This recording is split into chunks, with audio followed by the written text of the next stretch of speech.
Illegal ಕೆಲಸ ಮಾಡೋರ ಮೇಲೆ ಕೇಸ್ ಹಾಕಿ 750 ಕೇಸ್ ಗೆದ್ದಿದ್ದಾರೆ. ರೀಸೆಂಟ್ ಆಗಿ ಒಬ್ರು ದೊಡ್ಡ ಮನುಷ್ಯರ ಮೇಲೆ ಕೇಸ್ ಹಾಕಿ ಎಲ್ಲ ಒಡ್ಸಿ ಗೆದ್ದಿದ್ದಾರೆ. ಅದೆಲ್ಲ ಹೆಸರು ಹೇಳಕ್ ಇಷ್ಟಪಡಲ್ಲ. ಆದ್ರೆ ಹೆಸರು ಬರೋದು ಬಂದು ಒಂದು ಮರಿ ಮಾರನೇ 2.5 ಲಕ್ಷಕ್ಕೆ ಹೋಗುತ್ತೆ.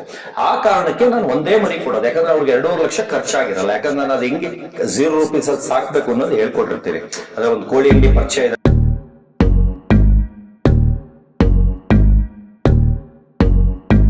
ಫ್ರೀಯಾಗಿ ಕೊಡ್ತೀನಿ. ಕಾರಣ ಏನಂದ್ರೆ ಅಷ್ಟು ನಾಯಿ ಸಾಕಿದ್ರೆ ಒಂದು ಜಾಗದಲ್ಲಿ ಅದು ಹೆಲ್ತಿಯಾಗಿರೋಕ್ಕಾಗಲ್ಲ. ಆಮೇಲೆ ನನಗೂ ಕೆಲಸ ಜಾಸ್ತಿ, ಆಮೇಲೆ ಒಂದು ಹುಷಾರು ತಪ್ಪಿದ್ರೆ ಹಾಸ್ಪಿಟ್ಲಿಗೆ ಓಡಾಡೋದು ಕಷ್ಟ, ಎಲ್ಲ ಫುಲ್ ಮೂಳೆ ಬಿಟ್ಕೊಬಿಡ್ತೀನಿ. ಅದಕ್ಕೆ ನಾನು ತುಂಬ ವರ್ಷದಿಂದನೇ ಟರ್ಮ್ಸ್ ಥರ ಸ್ಟಾರ್ಟ್ ಮಾಡಿದೆ. ಜಮಾನ್ದಲ್ಲಿ ಫಸ್ಟ್ ಸ್ಟಾರ್ಟಿಂಗ್ ಮಾಡಿ ನಾನು ಒಂದು 28,000ಕ್ಕೆ ನಾಯಿ ತೊಗೊಂಡಿದ್ದನ್ನ EK ಕ್ಯಾಶುವಲ್ಸ್ ಅಂತ ಅಶೋಕ್ ಗಾರ್ಮೆಂಟ್ಸ್ ಅವ್ರಿಗೆ ಫಸ್ಟ್ ಟರ್ಮ್ಸ್ ಥರ ಸ್ಟಾರ್ಟ್ ಮಾಡ್ತೀನಿ. ಅವಾಗಿಂದ ಅದನ್ನೇ ಕಂಟಿನ್ಯೂ ಮಾಡಿದ್ದೀನಿ. ಅಂದರೆ ನಂಬಿಕೆ ಇರೋ ಮನೆಗೆ ಏನು ಮಾಡ್ತೀನಿ, ಪೇಪರ್ ನನ್ನ ಹೆಸರಲ್ಲಿರುತ್ತೆ, ಮೈಕ್ರೋಚಿಪ್ ಆಗಿರುತ್ತೆ, ಆ ನಾಯಿನ ಫ್ರೀಯಾಗಿ ಕೊಡ್ತೀನಿ.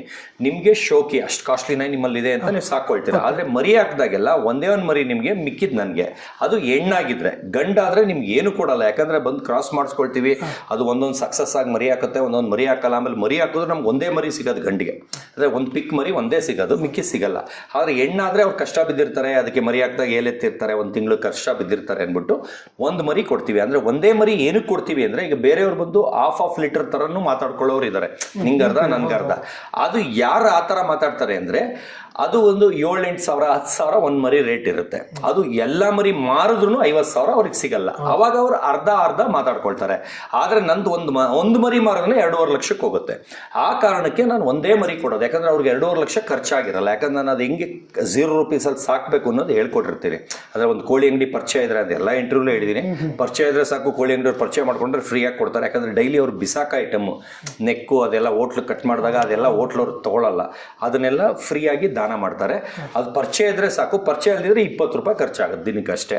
ಆಮೇಲೆ ಹಾಲು ಮೊಸರೇನೆ ಅದಕ್ಕಿಂತ ರೇಟ್ ಜಾಸ್ತಿ, ಅದಕ್ಕಿಂತ ಚಿಕನ್ ಹಾಕೋದೇ ಬೆಸ್ಟ್, ಅದೇ ಚೀಪೆಸ್ಟು, ಅದು ಚೀಪೆಸ್ಟ್ ವೇ. ಆಮೇಲೆ ಅದರಲ್ಲಿ ನಾಯಿ ಹೆಲ್ತಿಯಾಗಿ ತುಂಬ ಚೆನ್ನಾಗಿ ಬೆಳೆಯೋದು. ಸರ್, ಈಗ ಅದೇಂದ್ರೆ ನೀವು ಪರ್ಚೇಸ್ ಮಾಡಿ ಬೇರೆಯವ್ರಿಗೆ ಬಿಟ್ಟದ ಯಾವ ರೀತಿ ಸರ್? ನಾನು ಓನರ್ ಸರ್. ಇವಾಗ ನೋಡಿ, ಒಂದು ಕಿತ್ತೋಗಿರೋ ಚಾನಲ್ ಅಂದರೆ ಬರೀ ಡಗಾರ್ಗಳನ್ನೇ ಸೇರಿಸ್ಕೊಂಡಿದ್ದಾರೆ ಅಂತ ಒಂದು ನ್ಯೂಸು, ಅದು ಹಾಕಂಗಿದ್ರೆ ಹಾಕಿ, ಬಿಟ್ರೆ ಬಿಡಿ, ಆಯ್ತಾ? ಅವರು 10,000ಕ್ಕೆ ಬಾಡಿಗೆಗೆ ತೊಗೊಂಬರ್ತಾನೆ ಅಂದರು ಸರ್. ನಾನು ಯಾರ ಮನೇಲಿ ಬಿಟ್ಟಿದ್ದೀನಿ ಅವ್ರಿಗೆ ಸಂಬಳನೇ 25,000 ಸರ್. ಅವ್ರು 15,000 ಬಾಡಿಗೆ ಕಟ್ತಾರೆ ಸರ್. 10,000ದಲ್ಲಿ ಗಂಡ ಹೆಂಡತಿ ಜೀವನ ಮಾಡಬೇಕು. ಅವರು ಅಷ್ಟು ಕಾಸ್ಟ್ಲಿ ನಾಯಿ ತೊಗೊಳಕ್ಕಾಗತ್ತಾ?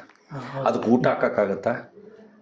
ನಿಮ್ಗೆ ಹಿಂಗೆ ವಿಡಿಯೋ ಆನ್ ಮಾಡ್ಕೊಂಡೆ ಬನ್ನಿ, ಇಲ್ಲೇ ಕರ್ಕೊಂಡು ಹೋಗ್ತೀನಿ, ಇಲ್ಲೇ ಬಿಟ್ಟಿರೋದು, ಕರ್ಕೊಂಡೋಗಿ ತೋರಿಸ್ತೀನಿ. ಹಂಗೆ ಮೈಕಲ್ ಹಂಗೆ ಕೇಳಿ ಅವ್ರಿಗೆ, ಇದು ಬಾಡಿಗೆದ ಸತೀಶ ಓನರ್ ಅಂತ. ಸರ್, ನಾನು ಓನರು, ಆದರೆ ಮನೇಲಿ ಒಂದು ನಾಯಿ ಸಾಕಿಲ್ಲ, ನೀವೇ ನೋಡ್ತಾ ಇದ್ದೀರಾ. ಒಂದು ನಾಯಿ ಇಡಲ್ಲ. ಯಾಕಂದರೆ ನಾನು ದಿನ ಅಲ್ಲಿ ಇಲ್ಲಿ ಫಂಕ್ಷನು, ಅದು ಬ್ಯುಸಿ ಇರೋದ್ರಿಂದ ಊಟ ಹಾಕೋದು ನೋಡ್ಕೊಳ್ಳೋದು ಅದೆಲ್ಲ ಟೆನ್ಷನ್ ಬೇಡ ಅಂತ. ಆದರೆ ಒಂದು ಟೈಮಲ್ಲಿ 50 ನಾಯಿ ಮನೆ ಮೇಲೆ ಸಾಕಿದ್ದೆ. ಬನಶಂಕರಿ ಮನೇಲಿ 50 ನಾಯಿ ಮನೆ ಮೇಲೆ ಸಾಕಿದ್ದೆ. ಅಕ್ಕಪಕ್ಕ ಡೈಲಿ ಕಂಪ್ಲೇಂಟ್, ವಾಸನೆ, ಗಲೀಜು, ಗಲಾಟೆ, ಖಾಲಿ ಮಾಡಿ ಮನೆ ಹೋಗಿ ಅಂತ. ಕೊನೆಗೆ ನಾಯಿಗೋಸ್ಕರ ಮನೆ ಖಾಲಿ ಮಾಡಿ JP ನಗರ್ ಶಿಫ್ಟ್ ಆದ್ವಿ. ನಾಯಿಯಿಂದ ನನಗೆ ನೆಮ್ಮದಿ, ಆದರೆ ಅಕ್ಕಪಕ್ಕ ಅವರಿಂದ ನೆಮ್ಮದಿ ಇರ್ತಿರ್ಲಿಲ್ಲ ನಾಯಿ ಸಾಕ್ತಕ್ಕ. ಅಂದರೆ ಅರ್ಥ ಆಗ್ತಿದೆಯಾ ನಿಮಗೆ? ನನಗೆ ನಾಯಿದು ಇರಿಟೇಷನ್ನು, ಸ್ಮೆಲ್ಲು, ಗಲೀಜು ಅದೆಲ್ಲ ಏನೂ ಇಲ್ಲ. ಅದು 100 ನಾಯಿ ಗಲೀಜು ಮಾಡಿದ್ರು ಕೈಯಲ್ಲಿ ಎತ್ತ ಕೆಪಾಸಿಟಿ ಕೈಯಲ್ಲೂ ಎತ್ತುತ್ತೀನಿ. ಆದರೆ ಮರ ಇಲ್ದಿದ್ರೆ, ಆಮೇಲೆ ಬರೀ ಅದೇ ಅಂತ ಅನ್ಕೋಬಿಡಿ, ಬೇಕಾದ್ರೆ ಅದು ಪ್ರೂಫ್ ಬೇಕಾದ್ರೆ ನಾಯಿಲದ್ದಿನೂ ಕೈಯಲ್ಲಿ ಎತ್ಬಿಟ್ಟು ತೋರಿಸ್ತೀನಿ. ಇವಾಗ ಲೆಟ್ರಿನ್ ತೊಳೆದೇ ತೋರಿಸಿದ್ದೀನಿ, ಕಾಯಿಲೆದ್ದಿನೂ ಎತ್ತು ತೋರಿಸ್ತೀನಿ. ನಾನು ಏನಕ್ಕೂ ಅಸಹ್ಯ ಪಡೋನಲ್ಲ. ಕೆಲಸದವ್ರು ಅಸಹ್ಯ ಪಡ್ತಾರೆ, ನಾನು ಅಸಹ್ಯ ಪಡಲ್ಲ. ಆ ಕಾರಣದಿಂದ ಮನೇಲಿ ಒಂದು ನಾಯಿ ಇಡ್ತಾ ಇಲ್ಲ. ಏನಕ್ಕಂದ್ರೆ ಈಗ ತುಂಬ ಫಂಕ್ಷನ್ಸ್ ಕರೆಯೋದು ಜಾಸ್ತಿ ಆಯಿತು, ಆಮೇಲೆ ಬೇರೆ ಊರಿಗೆ ಕರೆಯೋದು ಜಾಸ್ತಿ ಆಯಿತು. ಅವಾಗ ಏನಾದ್ರು ನಮ್ಮ ಅಪ್ಪ ಅಮ್ಮ ಏಜ್ ಆದವರು ನೋಡ್ಕೊಳಕ್ಕಾಗಲ್ಲ. ಆಮೇಲೆ ಮಗ ಬಂದು ಕಾಲೇಜಿಗೆ ಹೋಗ್ತಾರೆ, ಬೆಳಗ್ಗೆ ಹೋದರೆ ಸಾಯಂಕಾಲ ಬರ್ತಾನೆ. ಆ ಕಾರಣದಿಂದ ಈಗ ಒಂದು ನಾಯಿಯೂ ಇಟ್ಟಿಲ್ಲ. ಎಲ್ಲ ನಾಯಿನೂ ಸೆಲೆಬ್ರಿಟೀಸು, ಮಿನಿಸ್ಟರ್ಸು ಆ ಥರ ಮನೆಗೆ, ಆಮೇಲೆ ಫ್ರೆಂಡ್ಸು, ಅವರು ಬಡವರಿರಲಿ ಏನಿರಲಿ, ಡಾಗ್ ಲವರ್ ಇದ್ದರೆ ಸಾಕು, ನಂಬಿಕೆ ಇರೋರು ಆದರೆ ಸಾಕು, ಫ್ರೀಯಾಗಿ ಕೊಡ್ತೀನಿ. ನಾನು ಫಂಕ್ಷನ್ ಇದ್ದಾಗ ಅವ್ರ ಮನೆಗೆ ಹೋಗ್ತೀನಿ, ಎತ್ಕೊಳ್ತೀನಿ, ಅಟೆಂಡ್ ಮಾಡ್ತೀನಿ, 1 ಅವರ್ ವಾಪಸ್ ತಂದು ಅವ್ರ ಮನೆಗೆ ಬಿಟ್ಟು ಮನೆಗೆ ಬಂದು ಮಲ್ಕೊತೀನಿ. ಅಷ್ಟಕ್ಕೆ 2.5 ಲಕ್ಷ ಕೊಡ್ತಾರೆ. ಬರೀ 1 ಅವರ್ ಹಿಂಗೆ ಬರೋಕ್ಕೆ 2.5 ಲಕ್ಷ ಕೊಡ್ತಾರೆ. ಈಗ ಸರ್, ಮನೆ ಅಂತ ಇದ್ದೀರಿ, ಎಷ್ಟು ಮನೆ ಇದೆ ಸರ್? ನಿಮ್ಗೆ ಒಂದು ಇರೋದ 2 ಮನೆ ಇರೋದು? ಸರ್, ಅಪ್ಪ ಅಮ್ಮ ಒಂದು ಕಡೆ ಇದ್ದಾರೆ, ಅವ್ರು ಏಜ್ ಆಗಿರೋದ್ರಿಂದ ಅವ್ರನ್ನ ನೋಡ್ಕೊಳಕ್ಕೆ ಇದು ಮಾಡ್ತೀನಿ. ಇದು ನಾನು ನನ್ನ ಮಗ ಅಂತ ಮಾಡಿರೋದು. ಅಂದರೆ ಅಪ್ಪ ಅಮ್ಮ ಏಜ್ ಆಗಿರೋದ್ರಿಂದ ಅಲ್ಲೇ ಜಾಸ್ತಿ ಇರ್ತೀನಿ. ಇಲ್ಲಿ ಏನಾದ್ರು ಫಂಕ್ಷನ್ನು ಇಲ್ಲ ಇಂಟರ್ವ್ಯೂ ಏನಾರು ಫ್ರೆಂಡ್ಸು ಪಾರ್ಟಿ ಅಂದರೆ ಇಲ್ಲಿ ಬರ್ತೀನಿ. ಈಗ ಸರ್, ಇನ್ನೂ ಕೆಲವರು ಕೇಳೋದೇನ, ನೆಟ್ವರ್ಕ್ ಎಷ್ಟು, ಎಷ್ಟೆಷ್ಟು ಬಿಸ್ನೆಸ್ ಮಾಡ್ತಾರೆ ಅಂತ ಕೇಳ್ತಾರೆ ಸರ್ ಬಿಸ್ನೆಸ್ ಅಂದ್ರೆ ಓಕೆ ಹೇಳ್ಬಿಡ್ತೀನಿ, ಸತೀಶ್ ಅವರು ಅರ್ಥ ಆಯ್ತು ನೀವೇ ಕೇಳಿ ಕ್ವಶನ್ ಕೋಟಿಗೆ ಮಾಡ್ತಾರೆ ಅನ್ನೋ ಒಂದು ಮಾತು. ಸರ್ ಇವಾಗ ಅಪ್ಪ ಅದು ಆಸ್ತಿ ತಾತಂದು ಎಲ್ಲ ತುಂಬಾ ಇದೆ, ಅದು ಬಾಡಿಗೆ ಬರುತ್ತೆ, ಅದು ಬಿಟ್ಟುಬಿಡಿ, ಅದು ಒಂದು ಪೈಸನೂ ನಾನು ಇಸ್ಕೊಳ್ಳಲ್ಲ. ನಾನು ನಾಯಲ್ಲಿ ದುಡ್ದಿದ್ರಲ್ಲಿ ನಾನು ಶೋಕಿ ಮಾಡ್ಕೊತೀನಿ, ನಾನು ಖರ್ಚು ಮಾಡ್ಕೊತೀನಿ, ನಾನು ಎಂಜಾಯ್ ಮಾಡ್ತೀನಿ, ಎಲ್ಲ ಮಾಡ್ತೀನಿ ನಾಯಿ ದುಡ್ಡಲ್ಲಿ. ಆದರೆ ನಾಯಿ ದುಡ್ಡನ್ನ ಬೇರೆಯವ್ರು ಬಂದು ದುಡಿದ್ರೆ ಏನು ಮಾಡ್ತಾರೆ, ಸೈಟ್ ಮಾಡಬೇಕು, ಆಸ್ತಿ ಮಾಡಬೇಕು, ಇದು ಮಾಡಬೇಕು ಅಂತ. ನಾನು ಬಂದು ಕಾಲೇಜ್ ಡಿಗ್ರಿ ಲೈಫಲ್ಲೇ ಕ್ಯಾನ್ಕಾರ್ಡ್ ಡೆವಲಪರ್ಸ್ ಅಂತ, ವಕೀಲ್ ಅಂತ, ಟೌನ್ಶಿಪ್ ಅಂತ ಸರ್ಜಾಪುರ ರೋಡಲ್ಲಿ 2 ಸೈಟ್ ತೊಗೊಳ್ತೀನಿ. ಡಿಗ್ರಿ ಓದೋ ಟೈಮಲ್ಲಿ 2 ಸೈಟ್ ತೊಗೊಳ್ತೀನಿ.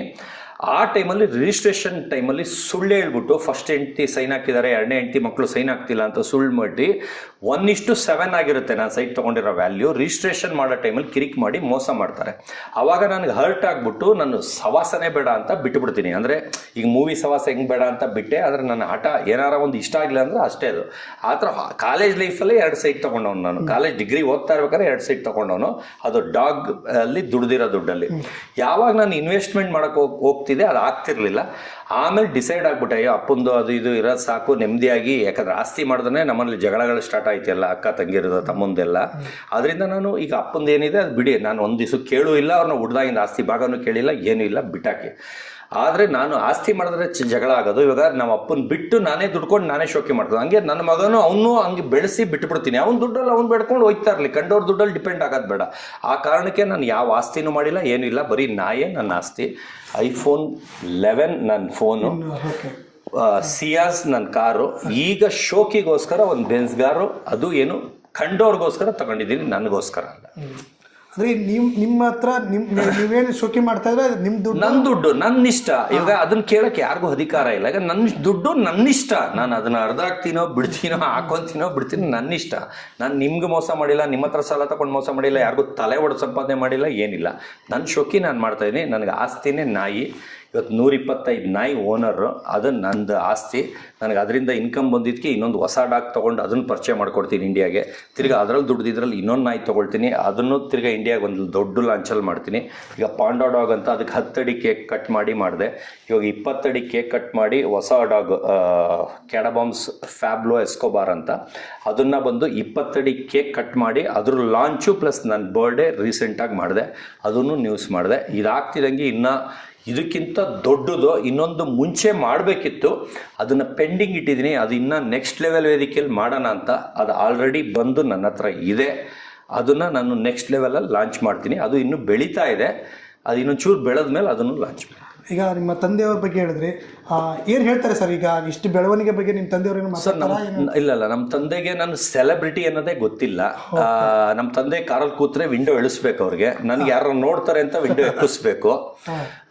ನಾನು ಅವರು ಅಷ್ಟು ಟಚ್ಚಲ್ಲಿ ಇಲ್ಲ ಅಂದರೆ ಅವ್ರಿಗೆ ಚಿಕ್ಕವನಿಂದನೂ ಕತ್ತೆ ಇದ್ದಂಗೆ ಇದೆಯಾ, ದುಡುತ್ತಿನೋ ಬೋಳಿ ಮಗನೆ ಅಂತ ಬೈದಿದ್ರು. ಆಮೇಲೆ ಮುನ್ಸಿಪಾಲ್ಟಿಲಿ ಕೆಲಸ ಮಾಡೋ, ಈ ನಾಯಿ ಬಿಸ್ನೆಸ್ ಮಾಡಬೇಡ, ಇದು ಚೀಪು ಅಂತ ಬೈತಾ ಇದ್ರು. ಅವರು ನನಗೆ ಮೂವಿದಕ್ಕೂ ಎಂಕರೇಜ್ ಮಾಡಿಲ್ಲ. ಮೂವಿದಕ್ಕೂ ನಾನು ಟ್ರಿಪ್ ಅಂತ ಹೋಗ್ಬಿಟ್ಟು ಶೂಟಿಂಗ್ ಮುಗಿಸ್ಕೊಂಡು ಬರ್ತಿದ್ದೆ, ಅದು ಅವ್ರಿಗೆ ಗೊತ್ತಿಲ್ಲ. ನಾನು ಮೂವಿಲಿ ಮಾಡಿರೋದು ಅವ್ರಿಗೆ ಗೊತ್ತಿಲ್ಲ. ಆಮೇಲೆ ಡಾಗಲ್ಲಿ ಇಂಟರ್ನ್ಯಾಷನಲ್ ಫೇಮಸ್ಸು, ಇವನು ಸೆಲೆಬ್ರಿಟಿಗಳಿಗೆ ಸೆಲೆಬ್ರಿಟಿ, ಇವನು ಫುಲ್ ಫೇಮಸ್ಸು ಅನ್ನೋದು ಗೊತ್ತಿಲ್ಲ. ಆಮೇಲೆ ಏನಕ್ಕೆ ನಿಂಗೆ ಹಾರ ಹಾಕ್ತಾರೆ ಅಂತ ಕೇಳ್ತಾರೆ, ಏನಕ್ಕೆ ನಿಂಗೆ ಸನ್ಮಾನ ಮಾಡ್ತಾರೆ ಅಂತ ಕೇಳ್ತಾರೆ. ಆಮೇಲೆ ಕಿಡಿಗೆ ತೆಗೆದರೆ ಏನಕ್ಕೆ ಅವ್ರು ನಿನ್ನ ಹಿಂಗಂತ ಇದ್ದಾರೆ ಅಂತ ಕೇಳ್ತಾರೆ. ನಂಗೆ ಗೊತ್ತಿಲ್ಲ, ಮುಚ್ಚಿ ಅಂತೀನಿ. ಅಂದರೆ ನಾನು ಹೇಳಿದ್ರು ಅವ್ರಿಗೆ ಅರ್ಥ ಆಗಲ್ಲ. ಆಮೇಲೆ ನಾನು ಸೆಲೆಬ್ರಿಟಿ ಅನ್ನೋದೇ ಗೊತ್ತಿಲ್ಲ ಅವ್ರಿಗೆ. ಆಮೇಲೆ ಅವ್ರು ಏನಂದರೆ ಗಾಂಧಿವಾದಿ, ಅಂದರೆ ಈಗ ಸ್ವಚ್ಛ ಭಾರತ್ ಅಂತ ಮೋದಿಯವ್ರು ಏನಾದ್ರು ಇದ್ದಿದ್ರೆ ನಮ್ಮ ಅಪ್ಪನಿಗೆ ಕೊಡೋದು. ಯಾಕಂದರೆ ಅಷ್ಟು ಪಕ್ಕ.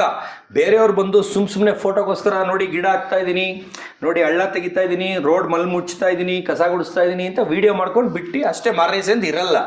ನಮ್ಮ ಅಪ್ಪನಿಗೆ ಬೆಳಗ್ಗೆ 5 ಗಂಟೆಗೆ ನಮ್ಮ ಮನೆ ಮುಂದೆ ಬನ್ನಿ, ಇಡೀ ರೋಡಲ್ಲ ನಮ್ಮನೆ ಎಲ್ಲ ಗುಡಿಸಿ, ಇಡೀ ರೋಡೆಲ್ಲ ಗುಡಿಸಿ, ಆ ಮನೆ ಗಿಡದ ನೀರು ಹಾಕಿ, ಅದ್ರ ಕೊಂಬೆ ಬೆಂಡಾಗಿದ್ರೆ ಅದನ್ನು ಹುಡುಗನಿಗೆ ದುಡ್ಡು ಕೊಟ್ಬಿಟ್ಟು ಕಟ್ಟಿಸಿ, ಅಲ್ಲಿ ಹಣ್ಣು ಬಿಟ್ಟಿದ್ರೆ ಅದನ್ನು ಕಿತ್ತಿಸಿ ಊರವ್ರಿಗೆಲ್ಲ ಹಂಚಿ, ಅಂದರೆ ಅಷ್ಟು ಸಮಾಜ ಸೇವೆ. ಅದು ಬಿಟ್ಟು 750 ಕೇಸು ಗೋರ್ಮೆಂಟ್ ಇಲಾಖೆ ಮೇಲೆ ಹಾಕಿ ಗೆದ್ದಿದ್ದಾರೆ. ಅದು ರೆಕಾರ್ಡ್ ಬ್ರೇಕ್ ಅಂತಲೇ ಹೇಳ್ತೀನಿ.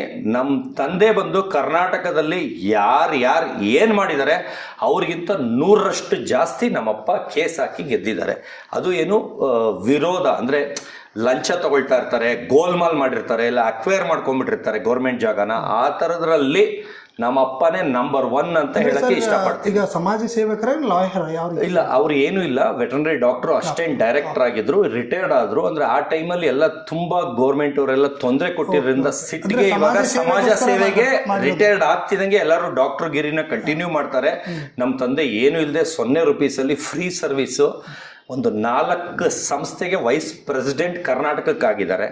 ಕರ್ನಾಟಕಕ್ಕೆ ವೈಸ್ ಪ್ರೆಸಿಡೆಂಟ್ ಅಂದರೆ ರಾಜ್ಯಾಧ್ಯಕ್ಷರಾಗಿದ್ದಾರೆ. ಅದು ಇಲ್ಲಿಗಲ್ ಕೆಲಸ ಮಾಡೋರ ಮೇಲೆ ಕೇಸ್ ಹಾಕಿ 750 ಕೇಸ್ ಗೆದ್ದಿದ್ದಾರೆ. ರೀಸೆಂಟಾಗಿ ಒಬ್ಬರು ದೊಡ್ಡ ಮನುಷ್ಯರ ಮೇಲೆ ಕೇಸ್ ಹಾಕಿ ಎಲ್ಲ ಒಡಿಸಿ ಗೆದ್ದಿದ್ದಾರೆ. ಅದೆಲ್ಲ ಹೆಸರು ಹೇಳಕ್ಕೆ ಇಷ್ಟಪಡಲ್ಲ. ಆದರೆ ಹೆಸರು ಬರೋದು ಬಂದು ಪ್ರೆಸಿಡೆಂಟ್ದು, ಆದರೆ ಕೆಲಸ ಮಾಡಿರೋದೆಲ್ಲ ನಮ್ಮ ಅಪ್ಪ ಅಂತ ಹೇಳಕ್ಕೆ ಇಷ್ಟಪಡ್ತೀನಿ. ಅಷ್ಟು ಫೈಲು ಆ ಕೇಸ್ದು ನಮ್ಮನೇಲಿ ನನ್ನ ಅಡ್ರೆಸ್ಸಲ್ಲಿ ತೋರಿಸ್ತೀನಿ. ಓಕೆ.